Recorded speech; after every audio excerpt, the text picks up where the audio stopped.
ناقابل تقسیم lock of ڈویزیبلٹی ہے، یعنی بعض اوقات ایسے واقعات آ جاتے یا بعض ایسے چیزیں ہوتے ہیں جو بارٹر نظام میں مبادلے کے لیے تو استعمال میں ہوتے ہیں، لیکن انہیں مزید ضمنی چھوٹی اکائیوں میں تقسیم نہیں کر سکتے۔ جیسا کہ فرض کیجئے شخص اے کے پاس چاول ہے اور شخص بی کے پاس گائے ہے، دونوں کے درمیان دونوں کے ایک دوسرے کے سامان کی حاجت ہے، لیکن چاول کو آپ چھوٹے چھوٹے اکائیوں میں یا کلو میں، سیر میں، پیلی میں تقسیم کر سکتے ہیں، جبکہ گائے کو اس طرح چھوٹی چھوٹی اکائیوں میں تقسیم نہیں کر سکتے۔ لہٰذا یہ چھوٹی اکائیوں میں نہ تقسیم نہ کرنے کی وجہ سے بارٹر نظام میں کئی ایک دشواری پیدا ہوا کرتی تھی۔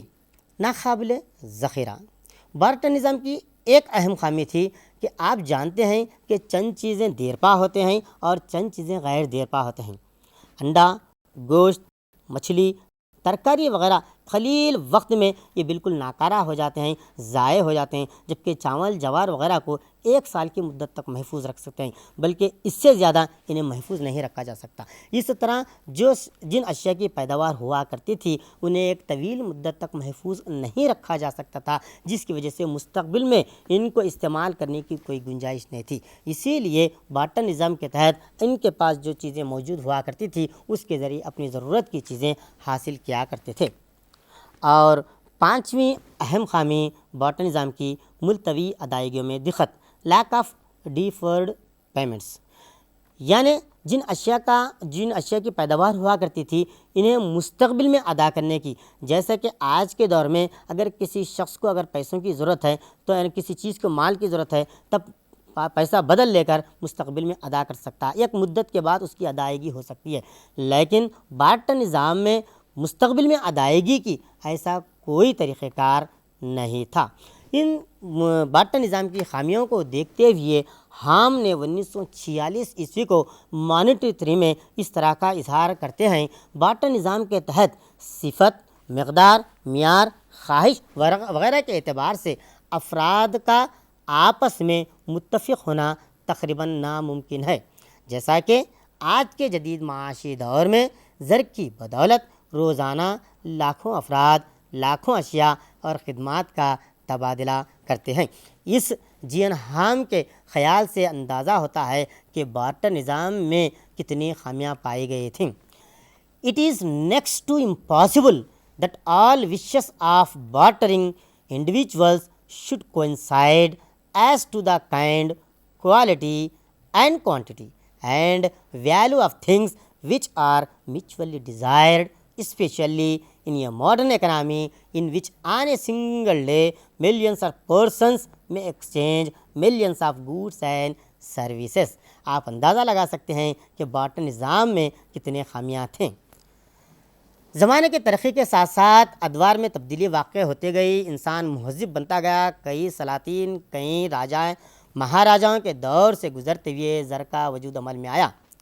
زمانے قدیم میں اشرفیوں، کوڑیوں، سکوں، سونے چاندی کے سکوں کو مختلف دھاتوں کو بطور زر کے استعمال کیا جاتا تھا۔ ماہرین معاشیات کے درمیان زر کے تعریف میں اختلاف رائے ہے، لیکن ہم مشہور ماہرین معاشیات کی تعریفات کا احاطہ کرتے ہوئے اس کے مفہوم کو سمجھیں گے۔ دیکھیے، لفظ منی کو لاطینی لفظ موناٹا سے ماخوذ ہے۔ زر کے چند اہم تعریفات اس طرح ہیں۔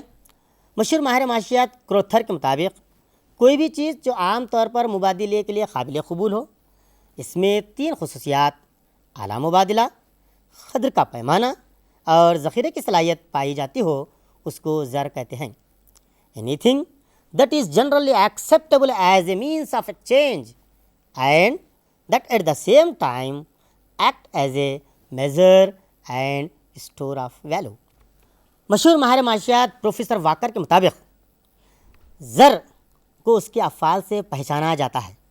واکر کے الفاظ میں منی از واٹ منی ڈز، اور رابرٹسن کے الفاظ میں کوئی شے جو عام طور پر اشیاء اور خدمات کی ادائیگی کے لیے قابل ادا ہو اس کو زر کہتے ہیں۔ Anything which is widely accepted payment for goods or in discharge of other kinds of obligation. ان تمام تعریفات کی روشنی میں ہمیں پتہ چلتا ہے کہ زر ایک اہم اعلیٰ مبادلہ ہے، جو اعلیٰ مبادلے کے ساتھ ساتھ شے کی قدر اور اس کو ذخیرہ کرنے کی صلاحیت پائی جاتی ہو، اس کو زر کہتے ہیں۔ کروتھر نے اپنی کتاب an out line of money میں بطور زر استعمال کرنے کے تعلق سے اظہار خیال ہے، سونا چاندی جیسے قیمتی دھاتوں کے مالی استعمال کرنے کی تائید کرتے ہوئے کہتے ہیں، انہیں بآسانی استعمال اور محفوظ کیا جا سکتا ہے، ان کی قدر میں نہ ہی اضافہ اور نہ ہی کمی ہوگی، بلکہ قدر میں بتدریج تبدیلی واقع ہوگی۔ زر کے مفہوم کے بعد ہم زر کے افعال پر غور کرتے ہیں۔ زر کے کئی ایک افعال ہیں، لیکن زر کے افعال کو مختصر سا دو سطور میں اس طرح ظاہر کیا گیا: money is a matter of function four a medium, a measure, a standard and a store, یعنی زر کے 4 افعال ہیں: اعلیٰ مبادلہ، قدر کا پیمانہ، مستقبل کی ادائیگی اور ذخیرہ۔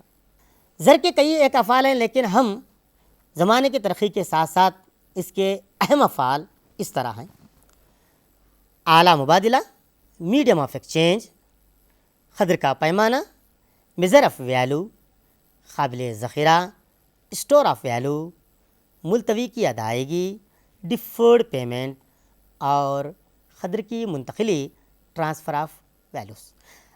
زر کے ان 5 افعال پر ہم ہر ایک پر علیحدہ علیحدہ غور کرتے ہیں۔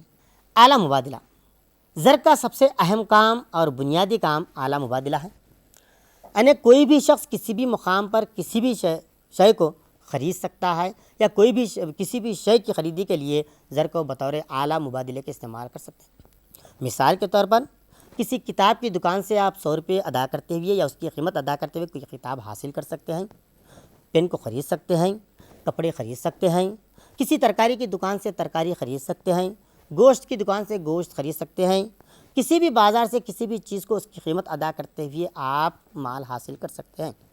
آپ نے دیکھا کہ جبکہ بارٹر نظام کے تحت اس طرح کا شے کا تبادلہ شے کے ذریعے ہوتا تھا، لیکن جس طرح آج زر کے ذریعے زر کو بطور اعلیٰ جس طرح آسانی سے استعمال کیا جا رہا ہے، بطور بارٹر نظام میں اس طرح کا مبادلے کا آسان طریقہ نہیں تھا۔ دوسرا اہم فعل قدر کا پیمانہ، میزر آف ویلو، یعنی زر کے ذریعے کسی شے کی قدر و قیمت کا آپ آسانی سے اندازہ لگا سکتے ہیں، جیسے 50 روپے کی کتاب، 500 روپے کا شرٹ، 20 روپے کی ترکاری، 2000 روپے کا فرنیچر وغیرہ وغیرہ، یعنی زر کے ذریعے کسی بھی شے کی قدر و قیمت کا آپ اندازہ لگا سکتے ہیں۔ اس کے ذریعے کسی شے کو کس وقت استعمال کرنا، اس کا آپ کو اندازہ قائم ہو جاتا ہے، جبکہ بارٹر نظام میں کسی شے کے قدر و پیمانے کا کوئی نظام رائج نہیں تھا۔ زر کا تیسرا اہم فعل قابل ذخیرہ یا اسٹور آف ویلو ہے۔ زر کو آپ فاضل آمدنی کو آپ محفوظ رکھتے ہوئے مستقبل میں ضرورت کے تحت استعمال کر سکتے ہیں، اس کی قدر و قیمت میں کسی قسم کی تبدیلی واقع نہیں ہوگی، جبکہ بارٹر نظام کے تحت آپ نے دیکھا شے کا ایک طویل مدت تک آپ ذخیرہ نہیں کر سکتے تھے، جبکہ زر کے وجود کے بعد بارٹر نظام کے تقریباً خامیوں پر قابو پایا گیا۔ زر کا چوتھا اہم فعل ملتوی ادائیگی یا ڈیفرڈ پیمنٹ ہے۔ عام طور پر افراد اپنے محدود آمدنی کی وجہ سے اخراجات کی ادائیگی میں دقتیں پیش آتی ہیں یا مشکلات کا سامنا کرنا پڑتا ہے، اسی لیے بعض اوقات پیسوں کو یا روپیوں کو یا سرمایہ کو بدل لے کر مستقبل میں ادا کر دیتے ہیں۔ اس طرح زر کی بدولت آج کئی ایک مالیاتی ادارے، چٹ فنڈز اور بینکاری کا نظام زر کی اسی خصوصیت کی بنیاد پر وجود میں آیا ہے، جس کی وجہ سے لاکھوں ہزاروں افراد کو اس طرح کا روزگار حاصل ہوتا ہے۔ تو زر کے اس فعل کے سبب معیشت میں روز بروز ترقی حاصل ہوتی جا رہی ہے، اور زر کا اہم فعل قدر کی منتقلی یا ٹرانسفر آف ویلو ہے۔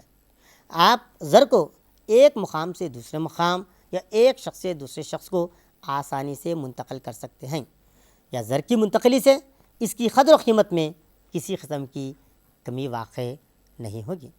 زر کے ان افعال کو 2 حصوں میں تقسیم کیا گیا ہے: ایک ابتدائی کام یا پرائمری فنکشن، دوسرا ثانوی کام یا سیکنڈری فنکشن۔ اعلیٰ مبادلہ اور قدر کا پیمانہ زر کے 2 اہم بنیادی فعل ہیں، جبکہ قدر کا ذخیرہ، ملتوی ادائیگی، اور قدر کی منتقلی زر کے یہ ثانوی فعل ہیں۔ زر کی اہمیت و افادیت کے بارے میں ماہرین معاشیات کے درمیان اختلاف رائے ہیں۔ اسنادی ماہرین اور جدید ماہرین کے نظریات کے درمیان تھوڑا بہت فرق پایا گیا ہے۔ اسنادی معاشی ماہرین کے اعتبار سے زر ایک غیر فعالی عامل ہے۔ اس سے بارٹر نظام کی خامیوں پر قابو پایا گیا۔ شے کی پیداوار یا معیشت میں کوئی حصہ ادا نہیں کرتا۔ زر صرف اشیاء اور خدمات کی قدر و قیمت کو ظاہر کرتا ہے، جبکہ جدید معاشی ماہرین کے نزدیک خیال کیا ہے؟ دیکھیے، زر ایک اہم طاقتور عامل پیداوار ہے۔ یہ معیشت میں باقاعدگی پیدا کرتا ہے، سماجی معاشی اصلاحات یا ضروریات کی تکمیل کرتا ہے۔ بہرحال آج کے جدید معاشی دور میں زر کی کافی اہمیت ہے۔ اس کے سبب عالمی سطح پر تمام پیداواری سرگرمیاں جاری ہیں۔ چانڈلر نے کہا کہ زر بذات خود غیر کارآمد ہوتا ہے، لیکن اس میں بالواسطہ طور پر پیداواری صلاحیت پیدا ہوتی ہے۔ یہ خیال آج کے جدید معیشت میں برابر ثابت ہوتا ہے۔ زر کی خصوصیات، کیریکٹرسٹکس آف منی۔ زر کی چند اہم خصوصیات ہیں، ایک نظر دیکھیے۔ زر کی سب سے اہم خصوصیت شناخت پذیری، کاگنائزیبلٹی، یعنی جس چیز سے زر بنایا جاتا ہے، جس چیز سے سکے ڈھالے جاتے ہیں، اس کو ایک عام شخص، ایک عام آدمی بھی آسانی سے پہچان سکتا ہے، شناخت کر سکتا ہے، نوٹوں میں تمیز کر سکتا ہے۔ جیسا کہ آپ مشاہدہ کر رہے ہیں، مختلف نوٹوں کو اور مختلف سکوں کو آپ دیکھتے ہی پہچان سکتے ہیں کہ کون سی 100 روپے کی نوٹ ہے، کون سی 10 روپے کی نوٹ ہے، کون سے 5 روپے کا سکہ ہے۔ یعنی شناخت کے لیے کرنسی کو یا سکوں کو مختلف جسامت میں، مختلف طول و عرض میں، مختلف رنگ کے، مختلف نقوش میں تیار کیے جاتے ہیں تاکہ ایک عام آدمی بھی انہیں آسانی سے پہچان سکے۔ شناخت پذیری زر کی پہلی خصوصیت ہے۔ زر کی ایک اہم خصوصیت نقل پذیری یا پورٹیبلٹی ہے، یعنی آپ زر کو آسانی کے ساتھ ایک مقام سے دوسرے مقام کو منتقل کر سکتے ہیں۔ اسی لیے زر کو بنانے کے دوران ایسے دھات یا ایسے کاغذ کو استعمال کیا جاتا ہے تاکہ اس کو آپ منتقل کر سکے، ایک علاقے سے، ایک شخص سے دوسرے علاقے یا دوسرے شخص کو آسانی سے منتقل کر سکتے ہیں۔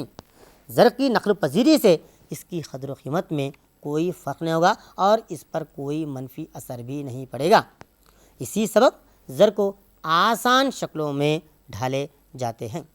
تقسیم پذیری یا ڈویزیبلٹی۔ زر کو مختلف چھوٹے چھوٹے اکائیوں میں تقسیم کیا جاتا ہے، جیسا کہ 100 روپے کو 50 روپیوں میں، پھر اس کو 10 روپیوں میں۔ آپ یوں کہیے کہ بنیادی اکائی 1 روپے تک اس کو تقسیم کیا گیا ہے، پھر چھوٹے لین دین میں سہولت پیدا ہونے کے لیے 1 روپے کو 100 پیسوں میں تقسیم کیا گیا ہے۔ اس طرح زر کی مزید تقسیم یا ضمنی تقسیم کے سبب لین دین میں سہولت پیدا ہوتی ہے، لیکن زر کی قدر و قیمت میں یکسانیت برقرار رہتی ہے۔ اس طرح کی تقسیم میں سے معیشت میں چھوٹے لین دین میں سہولت پیدا ہوتی ہے، کسی قسم کی یا صارفین کو یا خریدار و فروخت کنندوں کو کوئی مشکلات کا سامنا نہیں ہوتا اور معیشت میں زر میں بہتری پیدا ہوتی ہے۔ ہمیشگی، یعنی جن چیزوں سے سکے یا کرنسی یا نوٹ بنائے جاتے ہیں، ان کو ایک طویل مدت تک استعمال کرنے کے باوجود بھی ان میں ہمیشگی کے طور پر برقرار رہتی ہے، یعنی ایک طویل مدت تک استعمال کرنے کے باوجود میں اس میں کسی قسم کی گھساوٹ یا فرسودگی یا دھاتوں کے پگھلنے کا، دھاتوں میں گھساوٹ ہونے کا یا نوٹوں میں کمی، ان کی گھساوٹ کی وجہ سے ان کی شکل و صورت خراب ہونے کی بہت ہی کم امکانات پائے جاتے ہیں۔ استحکام، جن چیزوں سے زر بنایا جاتا ہے، وہ دھاتیں یا جن چیزوں سے نوٹوں کو بنایا جاتا ہے، ان کی قدر و قیمت میں استحکام ہونا ضروری ہے۔ یعنی جن چیزوں سے زر بنایا جاتا ہے اگر ان کی قدر و قیمت میں اتار چڑھاؤ واقع ہوتا جائے تو لوگ ان نوٹوں کا غلط استعمال کر سکتے ہیں۔ اسی سبب یہ معیشت میں زر کے چلن میں باقاعدگی پیدا کرنے کے لیے اس کے استحکام پر بھی زور دیا جاتا ہے۔